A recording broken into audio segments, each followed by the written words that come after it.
Hey, thanks for taking the time to get up to speed on current events. This is CNN Student News. I'm Carl Azus. First up this Thursday, we're headed to northwest Pakistan. A group of 4 terrorists targeted a university there yesterday. They killed at least 19 people, according to Pakistani officials, before soldiers killed the 4 gunmen. Officials don't know for sure what organization the terrorists were with. A spokesman for the Pakistani Taliban, a Muslim militant group in the country, said the attacks were revenge for military operations against the Pakistani Taliban. But another spokesman for the same group denounced the attack, saying it went against Sharia or Islamic law. International analysts say it does look like the tactics of the Pakistani Taliban. So who are the Pakistani Taliban, or the Tehrik-e-Taliban, TTP as they're known in Pakistan?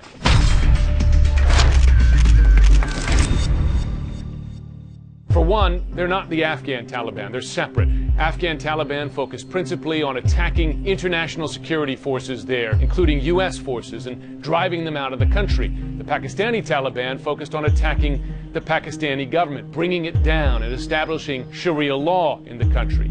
To that end, they've been responsible for some of the most horrific terror attacks in Pakistan. An attack on a market in 2009 that killed more than 100 people. An attack on a Protestant church in 2013 that killed more than 80 people. The assassination of the former Prime Minister Benazir Bhutto, as well as the shooting of the recent Nobel Prize winner Malala Yousafzai. The Pakistani Taliban has also attacked Americans and American interests. In 2009, a suicide bombing that killed 7 CIA officers in eastern Afghanistan. In 2010, the failed bombing inside Times Square in New York City traced back to the Pakistani Taliban.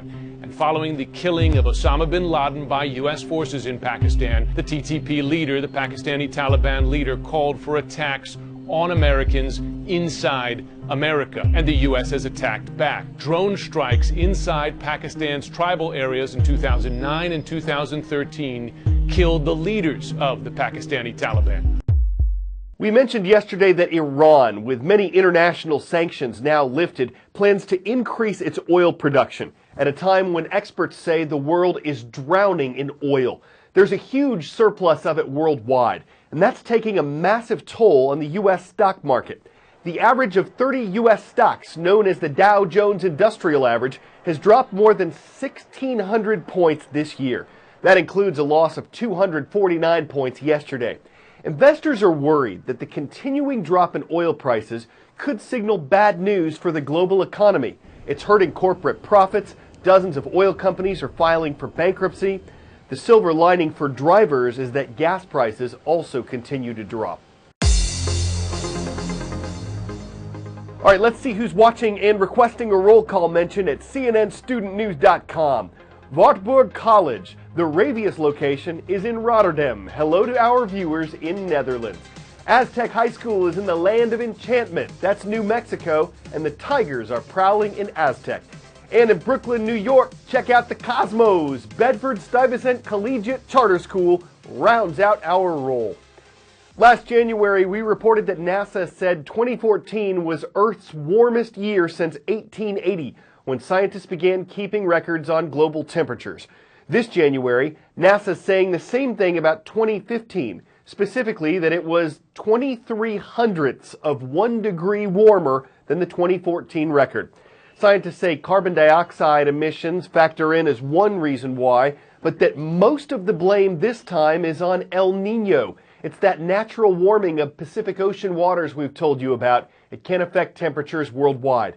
NASA says 2015 was the warmest year with 94% certainty. There was more doubt about the 2014 record. NASA was 38% certain on that one, part of the reason being that the temperature increase over the previous record was within its margin of error. There's also a margin of error in forecasters' predictions for the U.S. Northeast this weekend, but no matter how it turns out, warm is not how folks are going to describe it. Meteorologists say there's a storm brewing, a big one, that could bring 2 feet or more of snow to Washington, D.C., a foot in New York, a foot in Boston, or nothing at all. Scientists say it's just too early to know for sure if this thing will materialize and affect as many as 50 million people by the weekend. Because they think it's possible, though, folks in the region are stocking up on groceries, gas, shovels, and sleds. They're bracing for a nor'easter.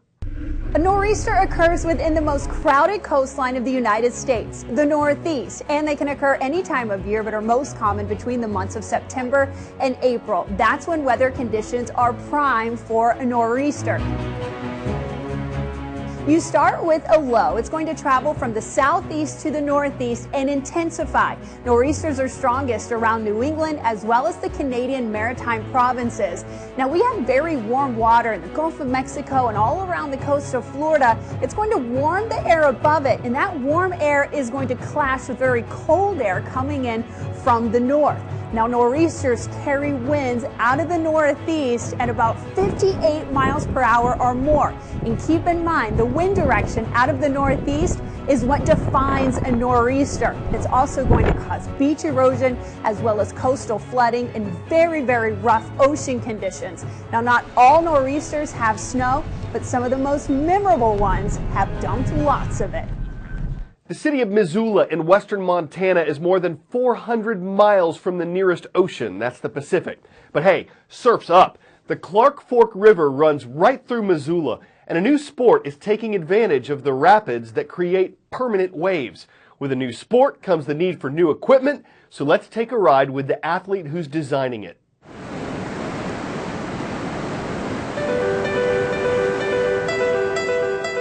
You know, standing out in a river with the power of these rapids, rushing down a canyon, somehow you're able to harness that energy and all this water just kind of flowing under you. It just gives you a sense of empowerment.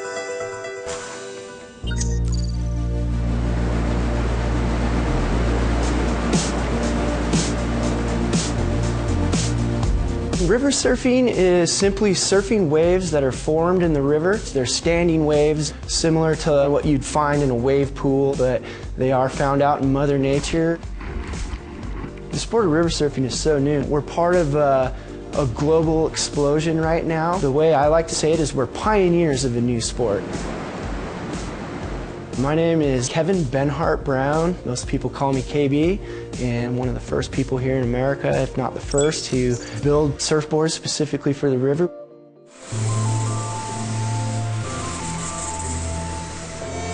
When I got into the sport of whitewater kayaking, I discovered there was these standing waves in the river, and then that kind of opened up my mind to the possibility of riding actual surfboards on these waves. When we first started, we were riding surfboards that were made for ocean waves. We were like, we need some boards that are made for the waves that we're surfing. So we just built a shaping room and a glassing room and a sanding room down in the basement of our shop, and it became the first Rocky Mountain surf shop.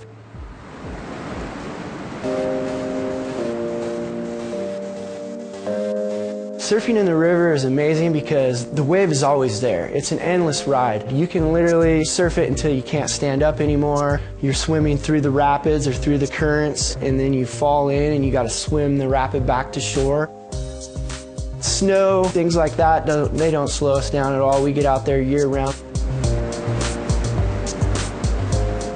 I mean, wherever there's a river, there's a wave. Really, the future for the sport is when we start designing and building waves in the river specifically for riding surfboards on. That's like the real future for the sport of river surfing. But the whole point is to go surfing every day.